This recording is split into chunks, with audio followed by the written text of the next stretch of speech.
Hi everyone, how are you doing? Today I am with Nancy Silva. Nancy lives in Nevada, which is where Las Vegas is. It's in the same time zone as California or Los Angeles. And Nancy is 75 years old when she doesn't look 75, and she is a massage therapist even at that age, which is remarkably amazing. I wish I have that kind of energy when I'm 75 to be able to carry myself around rather than even like other people, taking care of other people. So kudos to you and thank you for what you do. Nancy, I met you through someone who you were helping in Sindh long time ago in Pakistan, and you're Yeah, waiting in Iraq, and you're an American.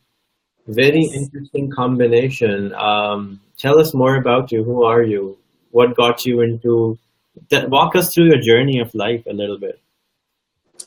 Well, as you massage there, and I just want to say to everyone that age is just a number. It really depends on how you think and how you feel, not how old you are. I always hesitate to tell anyone my age because they want to give me a cane. And, I still do everything I did when I was 40.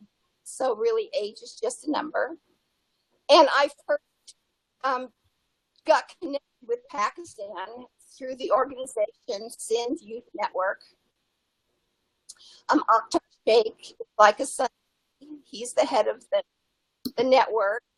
And I have just met hundreds and hundreds of Pakistanis through your friends and through Sindh Youth Network.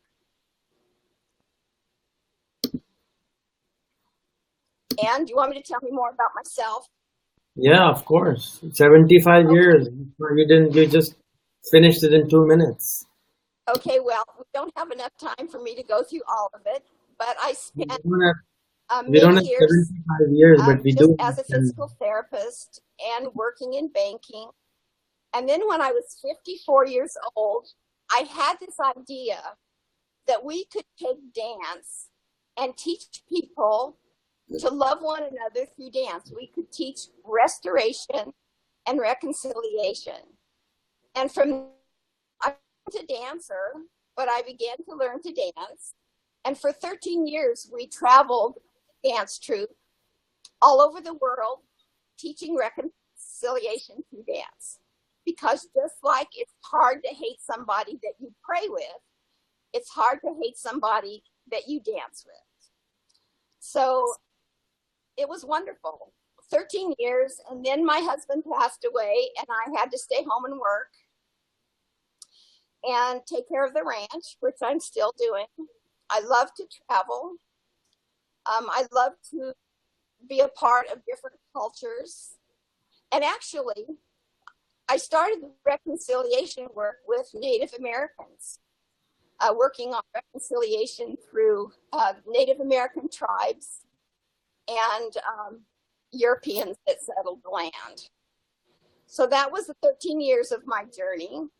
And since then, I've just traveled as many places as I could and tried to help with SYN, Sindh Youth Network. I'm the international girls. I'm the international coordinator for Girls Leadership Circle, and SYN is all about women's empowerment and education for the youth. And right now, we are building schools and training teachers and educating youth. In fact, we talked to Jake, who's the head of it, not too long ago. And we're into everything. I mean, we're into the environment, planting trees, making people laugh, everything that makes you healthy. And I think if I had like maybe one thing that would define my life, it would be to teach people to love themselves. I think that's the answer to every problem in the world. Because when we love ourselves and we realize we are created by the pure divine love of God, that it's easy to love others when we stop judging and criticizing ourselves We stop judging and criticizing others. And so to me, that's the most important thing to teach people right now in the world is to love themselves. On your profile, it says that you are a member of a World Peace Club. I don't know what World Peace Club is. Can you tell us what it is?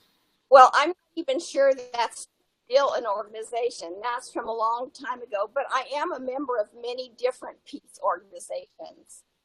And just mostly a group on Facebook, different groups that are just being a bridge between different countries and cultures trying to bring peace. And what is the time for peace? You know, that's just another club that I joined, and it's not something I'm in every day. It's just a place where people post their ideas to bring world peace. Probably all those clubs are just there for people to post the different ideas. So to be a member, you just have to join. Okay, that's very interesting. So I have another friend. Her name is Anna Lipkin, and she also does a piece through dancing, just like you were doing. And I would like to introduce you to her. She lives in Oh, I love Washington, and she also needs more people like yourself to, take this forward. I Now, would love to. you were saying yesterday that if there's one thing you want between, uh, like, if you something you want to see by next year, that is peace between Israel and Palestine. So, Absolutely. and that's what got me to talk to you more. We know each other for almost 2 years, but I've never talked to you before. But this actually forced me to have a conversation with you yesterday, and it gave me an idea of, we were discussing how the problems actually are in certain parts of the world. And in my opinion, um, as you said, the biggest problem is self-love. And because we don't have self-love, we also don't have confidence in ourselves. And when we don't have confidence in ourselves, we don't feel ourselves as good enough. And we don't feel ourselves good enough. Thus, we don't do anything about changing ourselves. And when we don't change ourselves, it doesn't change anything around us. So it's all interconnected, but it's not just one thing, it's many things, but there are root causes for many reasons, many problems. So in my opinion, and I agree with you, self-love is something which is very important. However, we don't understand the difference between self-love and selfishness. There's a Yeah. huge difference, but we don't know what it is. So I want you to tell us what is the difference between self-love and selfishness. Well, selfishness is when you're very narcissistic. You see everything through the eyes of how it's going to affect you. So even if something good comes along for other people and you don't feel that you're going to get ahead, you won't vote for it or you won't do it. Also, self-indulgence is, a part of just being selfish. But self-love to me is when you realize that everybody, first of all, has the divine in them and that we are made of the pure divine love of God. So if we are loved down in our heart, that's what we really are. Self-love is just learning to bring that out because we will never get any love, any more love from somebody else than we give ourselves. We can never love anyone else any more than we love ourselves. So it's a journey. It's a journey to learn that because none of us are taught that. We're taught, that it's always about others, which when you love yourself, it is. So give us a tool to, we are all judgmental. All human beings are judgmental, and I'm not saying it in a bad way. We use our brain, and thus we think about things. And when we think about things, we also put a person or a philosophy or an ideology in a box. And give us some, and based on that knowledge which we have, we judge that, okay, Nancy is doing what she's doing in sin because she wants to make everybody in Pakistan a Christian, or she wants people in Pakistan become something else what they're not.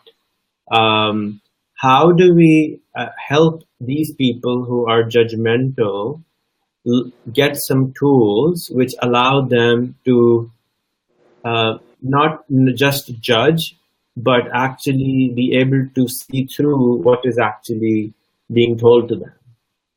Do you understand what I'm saying? I understand. I understand what you're saying. When, for me to get the tools, because I was not taught this, I just had to find books that were written by people who had already achieved loving themselves through. And I think also looking at ourselves, trying to look at ourselves through the eyes of God, and trying to look at others that way also. So I learned not to hate, and that because I don't hate myself anymore. When we see somebody else and we don't like them or we don't like what they're doing, it's always about us. It's not about them. It's about us seeing something in them that might be deep down in ourselves. And it's easier to criticize and judge someone else than it is to work on yourself. But also, I think when you begin to learn to love yourself, instead of judging people, you're able to send them love. Now, you might not be able to send them your love, but you send them God's love. And everybody that is hateful and mean, they just need love. Love really does cover a multitude of sin, and love really is the answer to everything. So all I can suggest is you can do this online. There's many people that have spent their lives teaching people to love themselves. And, just start that way. Would you like to give some names of some teachers who you think we should go and actually study? Yes. I can tell you my very favorite one is Anita Morjani. And she has a book called Dying to Be Me. And it's all about her near-death experience that was documented by people all over the world. And then she has another book called What If This Is Heaven? And those are just two. There's so many authors: Wayne Dyer, Deepak Chopra, Louise Hay. There's just so many. And you can find most of them on YouTube. In fact, one of the greatest life-changing books is a book by Deepak Chopra called The 7 Spiritual Laws of Success. And you can listen to it for free on YouTube. And that is, if you get that concept, you can actually get loving yourself very easily. But Anita Morjani's my favorite. So the book's name was Dying to Be Me by Anita Morjani. Yes, Dying to Be Me by Anita Morjani. And also her second book was What If This Is Heaven? Okay. I will definitely start that. I have a wonderful follower of mine who loves to comment. I admire him a lot. And I respect him a lot. His name is Ibrahim Ali Khatri, and he has this very important question, which is not a question, but a comment. Loving ourselves is greedy. Do you agree to that? Not at all. Because if we're self-indulgent and we only think of ourselves, it's totally different than loving yourself like through the eyes of God. when we love ourselves, we give to others. We love ourselves so much that we can send love to everybody in the world. And it has nothing to do with selfishness. That's just narcissism. But loving yourself as a divine person made of the pure divine love of God, God created all of us through his love, then it makes it easy. Well, easy is probably making it too easy, but it gives you somewhere to start. But it's not Here's crazy.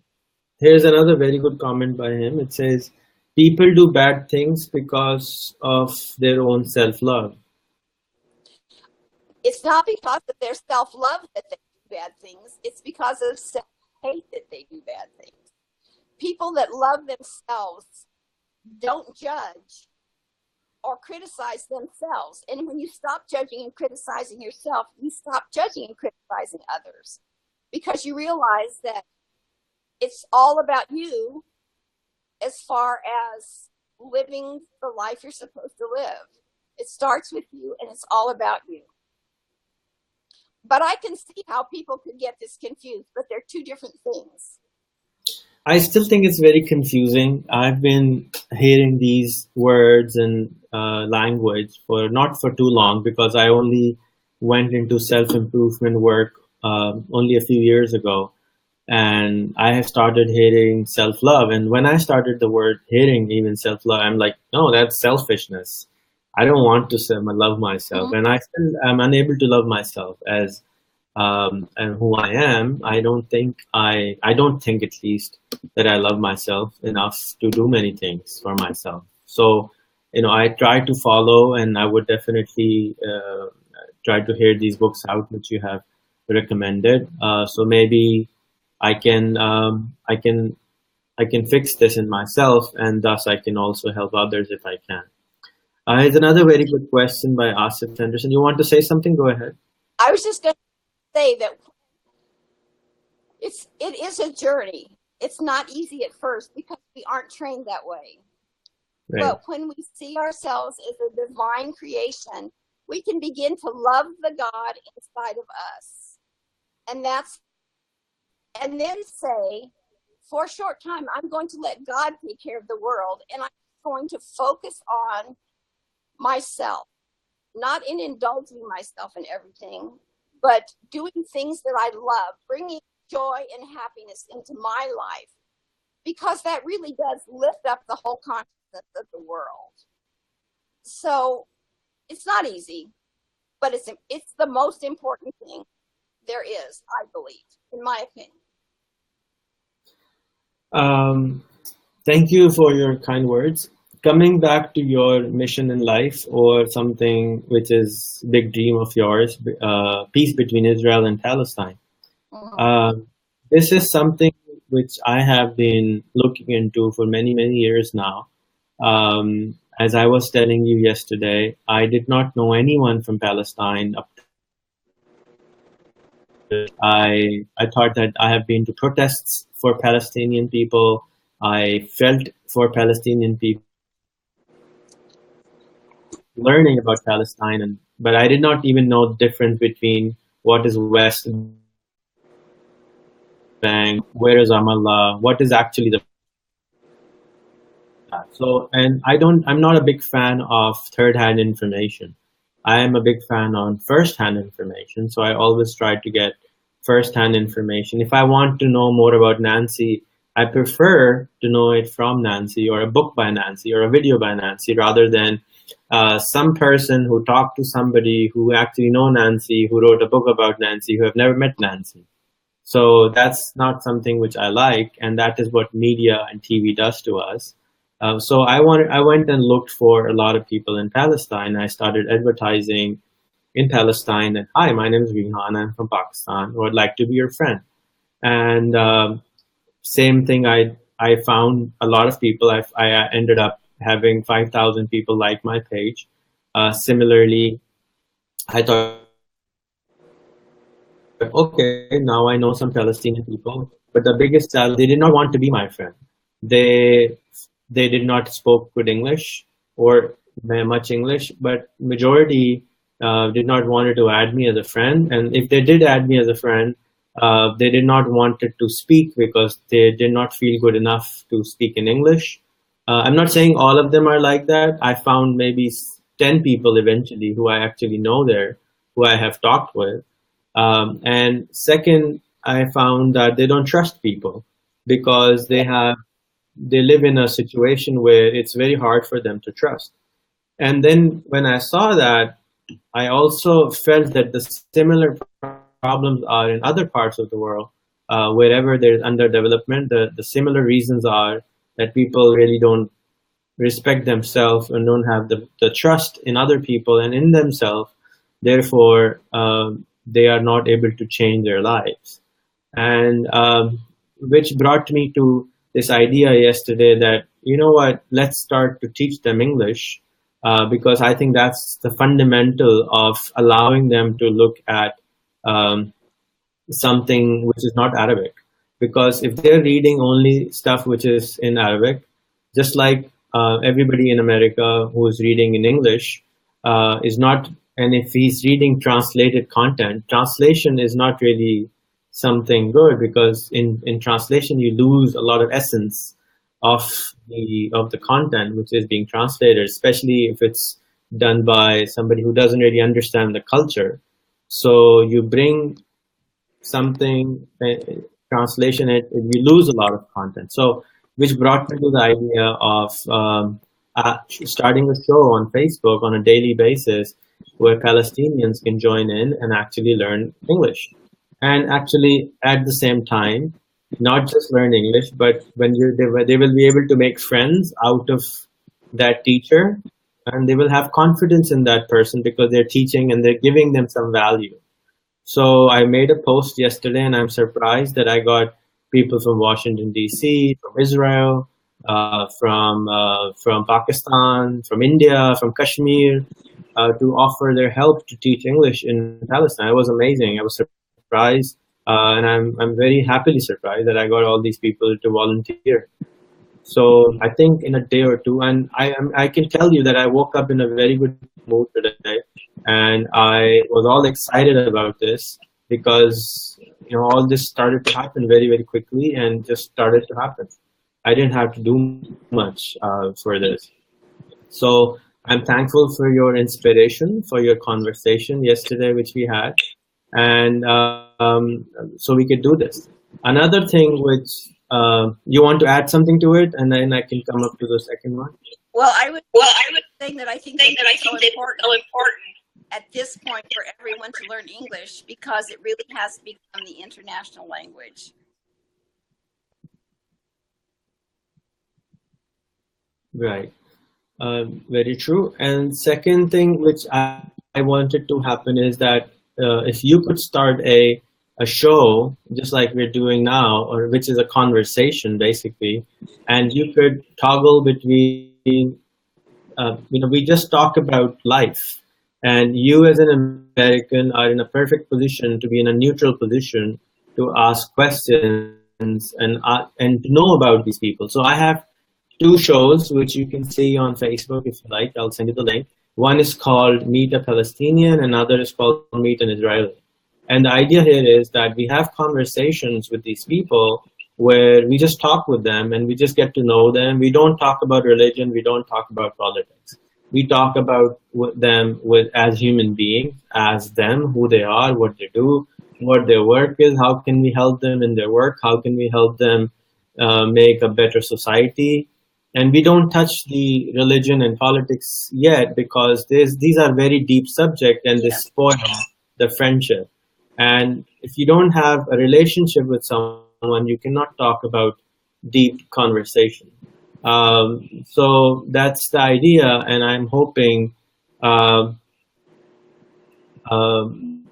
we can actually make you a host to do this, and you can do it off my Facebook, you can do it off these pages, and then it would not make a huge dent in the cause, but it will be something which will, like, there are lots of thousands, actually there are majority of the planet don't really care what is happening in Palestine, and they don't really have any empathy for them because they have never met anybody from there.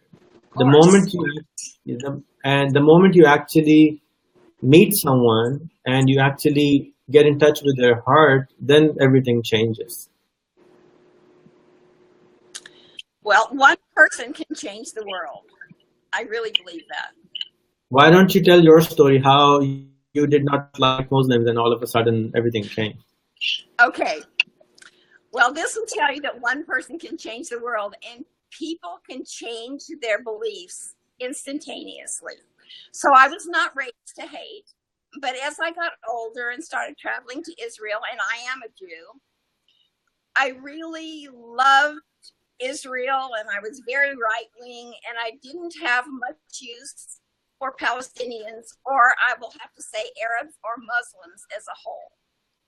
And one day, when there was kind of a war heating up, Iran was going through their nuclear process. An Israeli man from Tel Aviv named Ronnie Edry just made a post, and he just wrote on it, Israel loves Iran. But it was like Israel hearts Iran. And I saw that, and he said, we don't even know you Iranians, so how can we hate you? So I am just saying, we don't want to bomb you, and Israel loves Iran. And I started turning. And then I saw the next day, Iranians were writing in with the same poster saying, Iran loves Israel. And that really started touching my heart. But then, this makes me cry. Then a few days later, a girl from Palestine had the sign, and it said, Palestine loves Israel. And that touched my heart. And I really did a 360-degree turn around right then. And now I have to tell you, most of my friends are Muslims. So uh, how is America? You have a lot of regular, you have some friends who are Americans. How is Islamophobia happening right now, and what should Muslims do to? You know, it's tough here because most Americans read the newspapers, they listen to news channels. And depending on whether the news channel is very far right or far left, they just believe whatever they hear. So probably at least 50%, maybe more like 70% of Americans believe all Muslims are terrorists. And I think the only hope is for people to connect on Facebook like I did. American Muslims don't have much of a voice here right now because people don't believe them. And of course, our administration is very Islamophobic. So, you know, I would just say, try to connect with them. Muslims, try to connect with American Christians, American Jews, whatever. And just try to meet them face to face. You know, have a conversation. Talk about everything but politics and religion. I think social media is wonderful when it comes to just getting to know people. I asked that same question to the founder of CARE, Council of American Islamic Relationship. It's interesting body of Muslims in the US, and he said, when the light shines on you, you dance. And which means right now the world is looking at Muslims. People are very keen to know Muslims, and Muslims are hiding out and showing their. It's time for Muslims to come out and reach out and show that this is who we are. This is not what we have. So it's a branding problem. Because you know, there are only 15 million Jewish people in the 5 billion Muslims in the world, and still we are not. I mean, Jewish Buddhism marketed and Islam is undermarketed. So maybe we can just go out and make one-on-one relationship or do good branding marketing campaigns that can allow us to. There are a lot of people who are doing it, but I think not enough people. Like just say Pakistanis. If every Pakistani, the whole perspective will change. That means 400 million American Pakistanis. So the whole perspective of Pakistan in their head. So unfortunately, right now we're very scared of knowing strangers, and I'm thankful to people like yourself who have opened up their heart and reaching out to hope that some of your other friends would be who would would join my campaign on knowing people from around the world. And it's not just Americans and Pakistani. I live in a very globalized society, and we should know 10 people from every country in the world. And that the bias of the news will just break. And the news will no longer be effective if they're trying to um, make us fight. We will not be able to fight because we will know first-hand information. So every Republican, Democrats, liberals, that they actually have a conversation where people can actually talk, and that would be something amazing. And I really am thankful to companies like BeLive who have created this wonderful tool, and I'm hoping to launch our coffee TV very soon, which is basically have a coffee with a human being around the world. Oh, that'd be great. And it's on your Facebook. So it's right now there are this, but they're all having it one-on-one conversation, and they're used for sexual content. But here it will be public, so they can't really do anything, which is raising that kind of eyebrows. So hopefully we can do that. And I'm hoping that people who are watching would engage with Nancy, add her, ask her to introduce you to more of her friends. And also, Nancy, if you could start this show, that would be wonderful. I will ask to help you, or I will call you back and do a Skype with you so you can learn how to do the live. Okay. And then host it on your computer or on your Facebook so that we can do this show from where you are and get started with all this. Do you have I can do that. Of course, I will need help because I'm not very technical, as you know. We don't need to know everything, right? So when I need a massage, I'll ask you. When you need tech help, you ask me. Okay. Very simple. The only thing which is going to stop us that if we get fearful of something, if you get fearful of technology, you would not learn it. If you're scared, if you're fearful of me that you're wasting my time, don't think that. I'm volunteering my time. I want to do this. And the same way, if you're fearful of the computers will actually bite you because they will scare you even more if you're scared of them. This message goes for everyone who is who's computers in a later age. For as Ken Robinson says, this is our first language. We started the newer generation learn before they learn to speak. So so mobile phones and computers are their first language, and they start to speak at a later age. So this is their first language. So, but if you're fearful of it, it won't happen.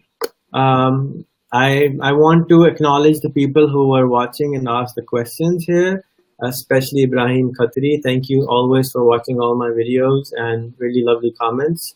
Asif Anderson, thank you for the amazing work you do for teaching people in physical world, and I hope to see your Udemy channel soon. Arsalan Mahmood Gondal, thank you for watching. And everybody else who was watching, I request you to share the video so that more and more people can know about Nancy. So it would be great if you can share it on your pages because Nancy is available, and hopefully we will convince her to do her a weekly or a daily show so that more and more people, just by listening to her, will improve their English, because That's the only language she speaks. And yes, somebody asked if that is the ajrak she's wearing. Yes. Why don't you show us your ajrak? Can you tell us the story behind it? Oh, yes. My son, my Pakistani son, Akhtar Sheikh, sent me this. Well, he didn't send this. He brought me this Wow. from Sindh. And I love it. So I just wanted to wear it. Do you know the features of this cloth, especially? Well, Do you know how it helps? I don't. I just know that it's from Sindh and that it's a cultural thing, but I really don't know much more. So, you live in Nevada, which is very hot. So the Sindh province is very, very hot in the daytime. So this is used in multiple purpose. They use it to cover their head and get to their head. It's all very nice to wear in terms of it keeps you, because the ajrak is made from certain are made from which absorb all this I'm telling you heard information, so please verify it. I don't know for sure. These are the stories which I and ajrak is it keeps you cool and it keeps you warm at the same time. And now it's getting fashion artists are taking this and making it's still hard to find a good ajrak in Karachi, in Pakistan especially. So maybe your son take and if he knows where to buy them, maybe he can start selling ajraks online, so that people from around the world can start. This is a fantastic product, and Chinese can't really replicate. Nobody else can. So it's a very traditional product. I think it should be exported because it's a very. So whenever I'm give gifts to anyone, because everybody almost has everything. So we want something very traditional, which nobody's ever seen before. So I think it would be fantastic if somebody starts this as a business and starts selling them on Amazon or eBay to start off with, and just start an online store or a Facebook. Let me show you a gift which you or try to send you. Hold on a second.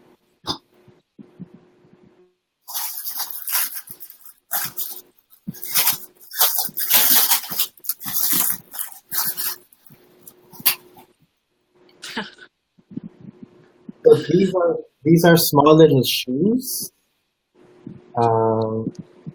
Maybe I've seen the shoes from Holland, but this is made of camel skin and it's called a kussa. And these are the gifts I have got now, and I carry them around. And whenever I meet a stranger, I pass them around, and I'm getting my website and Facebook printed. But Facebook me later, and it's a keychain. And it's a kusta. Basically, normally it's worn at the time of wedding normally, but it's beautiful because it has all the handwork with colors, and it's really pretty. I like it, and people who get it also like it. Well, our organization, Sindh Youth Network, has just started selling Sindhi crafts. And it's not really, I don't think it's up and running yet, but we've started it. That's awesome, because these women don't make enough money, and if they were able to sell it at a good price, they would be able to. And if Sindh Youth Network can also start teaching how to sell their products on eBay and Amazon, make more money, because they really make almost no money on these. They're making like 20 cents, 30 cents each, much money on these. They're always trying to sell products. They're never going for quality products. So, like I bought, I ordered some of these, and I received them, and I was going to see the Prime Minister of Hungary. I gave him as a gift and 20 minutes later the clothes. I was so embarrassed by it because I brought a gift from my country, and the color just was off.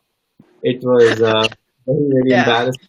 So people don't understand that there are people who are willing to pay for value, and I also did not understand that unless I saw the world. And there's a lot of people who are willing to pay for if you're going to give good quality, but unfortunately, it's very hard in underdeveloped countries to find. They think nobody will pay them, so they end up going for lower cost products and selling cheaper products. I also want to learn from you, how do you stay so calm? Is there a trick to that? You were cutting out. I didn't hear what you said. I want you to tell us, how do you keep so calm? Well, I don't know. I try to live in peace. I try to have a heart full of peace and shalom all the time. But when it comes to the computer and my phone, I don't always stay calm. All right. Everyone, thank you for watching. Do share the video if you can. Thank you again, Nancy, for your time. I'm going to call you and try to walk you through again so that we can try to do this from your computer. Okay? Okay, thank you for having me. All right. Thank you so much, Nancy. God bless you. Okay. Bye-bye.